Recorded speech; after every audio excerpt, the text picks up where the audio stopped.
Hello. Welcome to the Morning Heroes Dev Stand. It's been a long time, I know. I've been kind of busy doing, I don't know actually, just doing stuff. Doing stuff and cleaning things and clearing my mind and all these things and this and that. Yep. And the newest quote would be, by H.P. Lovecraft, and I'm gonna paraphrase it. It's like only the insane dance sober. Yeah. Anyways, if you think about it, most people, they don't really dance when they're sober. They need that liquid courage, or they need something to, or pop a pill, and then they're like woohoo. But it's better if you can just use your imagination and creativity to just, I don't know, forget about all that anxiety and the pressure. Like, fuck that. Like, who gives a shit about how you look or whatever? I mean, it's you having fun. I mean, that's the point of dancing, is to just have fun with it. So don't get too down on it. Don't think about it too much. If you like the song, get out there. If you want to dance, then don't get in your own way. And I think that's going to be the running theme about this whole channel. Just don't get in your own way. And you just get out there and do your shit, Like, don't stop yourself, and then try not to get into anyone else's way so that you guys stop each other, It's just work together, dance, and it's all that good stuff. But yeah, so I wanted to talk about fighting competitively. Obviously, I don't like street fights.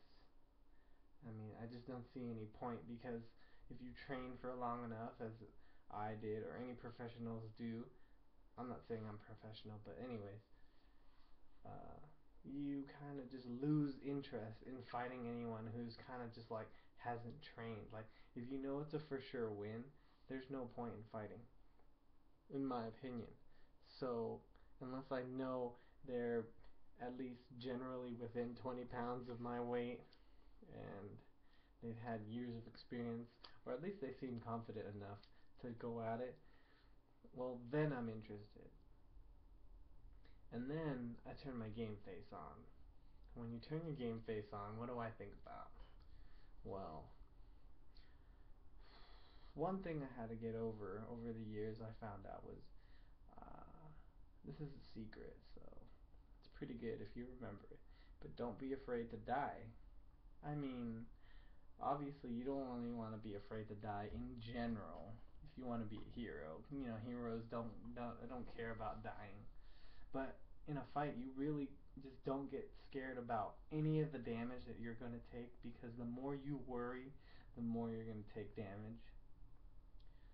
So you have to go in headstrong, even if you're scared. And it's okay to be scared, but to have the courage to just go at it, that's what makes the difference. And then in general, I like to just keep it simple. Like, obviously you want to train your techniques and this and that. You want to be pretty advanced in your maneuvers to be able to defend against submissions or any sort of takedown, or things of that sort of the sport. But I mean, in general, it's just a game of hot hands, really. It's that timing. So you have to be able to focus on your own timing, measure your opponent's timing, and then predict their movements and timing while imposing yours on theirs. So if you're good at hot hands, you're gonna have an advantage. Just speed kills. That's it. I mean, speed definitely kills, but timing must be coordinated with that speed. You can't just be fast, because there's plenty of guys who are just jumpy and jolty, but it's like it's like, I got your pace down. I know exactly what you're gonna do. You're too predictable, and then boom. And then tip number 2 is, if you want to knock them out, you have to hit them with a shot that's not hard, but a shot that they can't see. I know that sounds really obvious, but if you focus on just that, it really throws them off. And If you get hit by something you can't see, it doesn't even have to have more than 60% power. It has like 60% power, you can knock them straight out. Boop! And nothing will hurt on you. You just be like, what happened? I mean, it's happened so much throughout my training that that's all I look for nowadays. It's just like, oh, you can't see this coming? Boop! I might just get you, you know? And sometimes they can even see it coming, but they won't expect it. That's the next one. That's the next one that are going to do the most damage. Because when you see it, it's like you expect it, you can brace for it, you can move with it, you can roll with it, you know. But if you don't see it, you don't know how to react, and your body goes into shock. And that's exactly what you want them to do when you want to knock them out. And then when submissions and all that stuff with grappling, you just want to stay relaxed as much as you can. Tensing up and being like a stiff board is just asking to be taken down and fall over.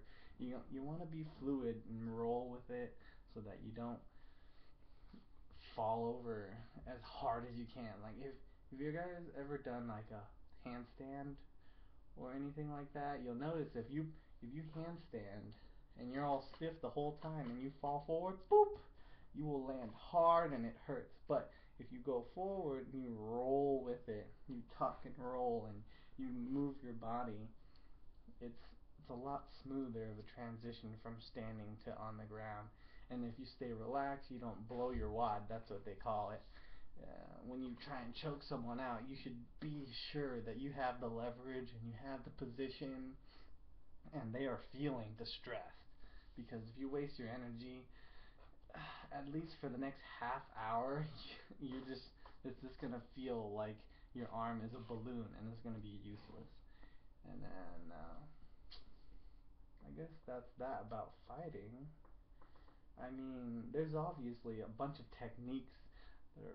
There's a wide variety.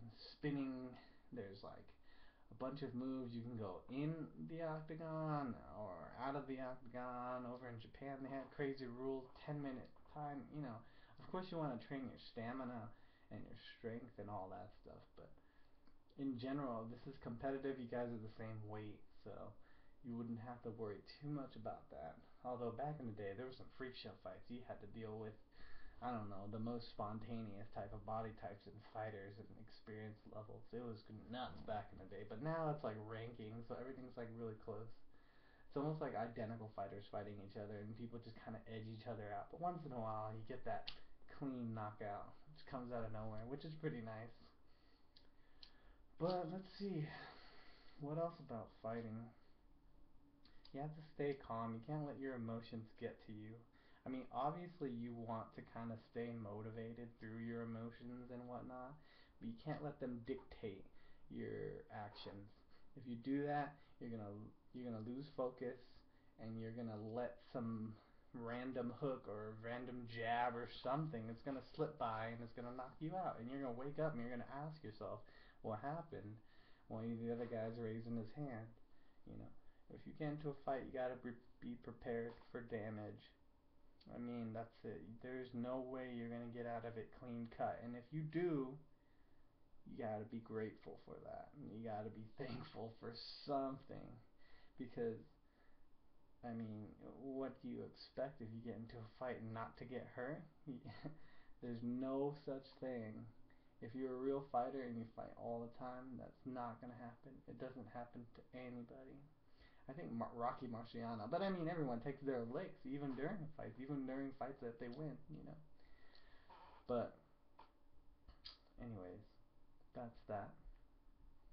Stay flexible, work on your timing. You should definitely have better timing. Stay calm, look for shots that they can't see coming. And I guess that's all I have to say about that for today. It's actually 4:23, and I guess that's it. Good night.